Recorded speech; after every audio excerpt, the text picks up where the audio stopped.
उत्कर्ष बड़ा ही आलसी लड़का था। वह पढ़ाई में बहुत कमजोर था और अक्सर परीक्षा में फेल हो जाया करता था। अपनी माँ से झूठ बोलकर वह पैसे ले लिया करता और मित्रों के साथ घूमता। एक दिन स्कूल छूटने के बाद उत्कर्ष शाम के समय घूमने निकला। उसने सोचा कि पहले में चलकर नाश्ता कर लिया जाए। वह एक होटल में घुसा। होटल से निकलकर उसकी इच्छा सिनेमा देखने की हुई। तभी उसने देखा कि उसके जूते गंदा हो गए हैं और उसने सोचा क्यों ना उन पर थोड़ी पॉलिश लगवा दी जाए। यह सोचकर वह सामने की ओर बढ़ गया। वहीं एक पेड़ के नीचे एक बूढ़ा आदमी मोची का काम कर रहा था। उस समय उसके पास कोई ग्राहक भी नहीं था। नो इमेज उत्कर्ष ने अपना दाहिना पांव उसके सामने कर दिया और उस बूढ़े आदमी ने अपनी पॉलिश की डिबिया खोली और मन लगाकर पॉलिश करने में जुट गया।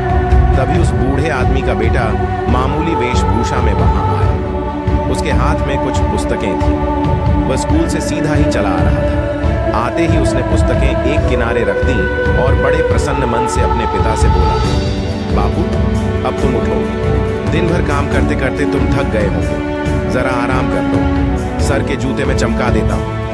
अपने बेटे की बात सुनकर बूढ़ा आदमी धीरे से उठा और घर की ओर चल दिया। ये सब देखकर तो उत्कर्ष अचरज में पड़ गया। उसने पूछा, क्यों भाई, क्या तुम कहीं नौकरी करते हो?